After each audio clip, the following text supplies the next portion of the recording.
विस्थापन का विषय था। बाकी यहाँ स्थानीय बहुत सारी समस्याएं हैं। एक तो कई गांवों में यहाँ किसानों की ज़मीन छीनने का जो काम चल रहा है, अभी बहुत सारे गांवों में नोटिस जारी कर दिया गया है। और पहले भी पूर्व में भी यहाँ पे किसानों की ज़मीन ली गई थी, 10 साल हो गया, पर अभी तक ना ही कोई उद्योग स्थापित हुआ, न किसानों की ज़मीन वापस की गई। जबकि भू अधिग्रहण कानून कहता है कि 5 वर्ष में अगर ज़मीन में कोई कार्यवाही नहीं होती है, उद्योग स्थापित नहीं होता है जिस उद्देश्य से लिया गया है, अगर वो काम शुरू नहीं होता है तो किसानों को ज़मीन वापस कर दी जाएगी। दूसरा, यहाँ स्थानीय बहुत सारे विषय है आपका, चाहे यहाँ पे स्टील प्लांट जो आ रहा है, वहाँ पे जो 6-7 गांवों की ज़मीन भू अधिग्रहण करने के लिए नोटिस जारी कर दिया गया, उन सब गाँव के लोग थे। कोई भी ज़मीन से अपने जाना नहीं चाहता है, तो मांग यही है कि सब निरस्त किया जाए। उस तरह से किसानों को, आदिवासी भाइयों को परेशान नहीं किया जाए।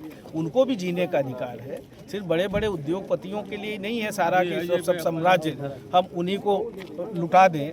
तो ये विषय बहुत बड़ा है। एक तो जो किसानों की ज़मीन छीनने का काम कर रहे हैं, दूसरा बहुत सारे पात्र पेंशनधारी जिनको पेंशन मिलना चाहिए, जो 100% पात्र है उनको पेंशन नहीं मिल रहा है। 100% पात्र ऐसे लोग हैं जो हमारा कानून कहता है, खाद्य सुरक्षा अधिनियम, कि उनको खाद्यान्न मिलना चाहिए, पर खाद्यान्न से वंचित है।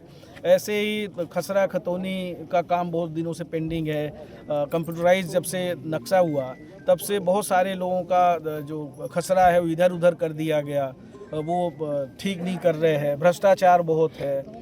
फॉरेस्ट की ज़मीन पे जो लोग कई वर्षों से काबिज है, वन रोपने के लिए, वृक्षारोपण करने के लिए उनकी ज़मीनें खाली कराई जा रही है। बगदरा में 30 वर्षों से प्रतिबंध लगा है अभयारण्य के नाम पे, वहाँ किसान रजिस्ट्री नहीं करा सकता। ऐसे बहुत सारे विषय हैं जिससे किसान, गरीब मजदूर परेशान है। बिजली के बिल से परेशान है, बढ़े हुए बिजली के बिल आ रहे हैं, ट्रांसफार्मर जले हैं, बदले नहीं जा रहे हैं। पानी के पीने की समस्या है। 45 करोड़ हैंडपम्प के लिए यहाँ स्वीकृत हुआ था, आज तक उस पैसे का नहीं पता, और आज भी पीने के पानी के लिए लोग वंचित हो रहे हैं। ऐसे बहुत सारे समस्याओं को लेके एसडीएम को एक ज्ञापन दिया है, चितरंगी एसडीएम को, और अपेक्षा है कि जिला प्रशासन जो स्थानीय स्तर की जो उनके अधिकार क्षेत्र की मांग है उस पर वो समाधान करेंगे और यहाँ रहने वाले किसान, गरीब मजदूर को न्याय देने का काम करेंगे। सरकार भी है, विधायक भी हैं, समस्या वहीं पर अथावत है। जल जंगल ज़मीन, खासकर हमारे आदिवासियों भाइयों को, हम लोग को तो बहुत खुशी था कि हमारे घर की बहन बेटी एक विधायक मंत्री बनी और हम आदिवासियों को कहीं ना कहीं निदान मिलेगा, पर हमको तो एकदम समस्या पर समस्या आ रही है, कोई हमको निदान नहीं मिल रहा है। जहां आप घेराव किए हैं, यहाँ की एक तहसीलदार मैडम है, कोई, मैं उनको नहीं जानता, पर उनकी जो समस्याएँ हैं लोगों की बढ़ती जा रही है। नहीं, चलिए, आप जो कह रहे हैं ये सही बात है। अभी हम और पैगाम जी यहाँ के जितने लोग हैं उनसे मिलकर बात करेंगे कि आप आदिवासी एक यहाँ के तहसीलदार हैं और आदिवासियों की समस्या जब अब नहीं समझेंगे तो क्या समझेंगे।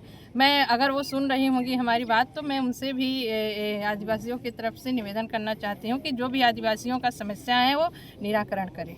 तहसील बने कई वर्ष हो गया, लेकिन आज भी ये रोड ऐसी पड़ी हुई है। ये तो आप सरकार से बात करिए ना, मंत्री जी से बात करिए ना। हम लोग तो विपक्ष में हैं, चिल्ला रहे हैं कि रोड बनना चाहिए। तो अंबार है। सबसे पहला जो विस्थापन है, जो चितरंगी और दुधवनिया तहसील के 7 ग्राम पंचायतों को स्टील पावर प्लांट के नाम से अधिग्रहण की जा रही है, उसके खिलाफ काफ़ी आक्रोश है। साथ ही साथ ये रिलायंस पावर प्लांट में लगभग 10-15 वर्ष हो गए और आज तक किसानों को कोई न्याय नहीं मिल रहा है। उनको न विस्थापन किया गया, न विस्थापन का लाभ दिया गया, न नौकरी दी गई, न समय पर हटाया गया। अगर आज उनको हटाया जाए, उनके पास कुछ भी नहीं बचा है, तो यहाँ पर आदिवासियों की हालत बहुत बुरी हो जाएगी।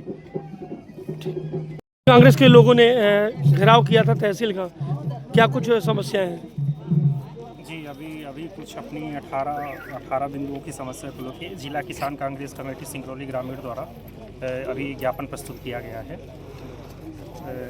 इसमें 18 बिंदु हैं और जो बिंदुवार जो समस्या है वो बताई गई है।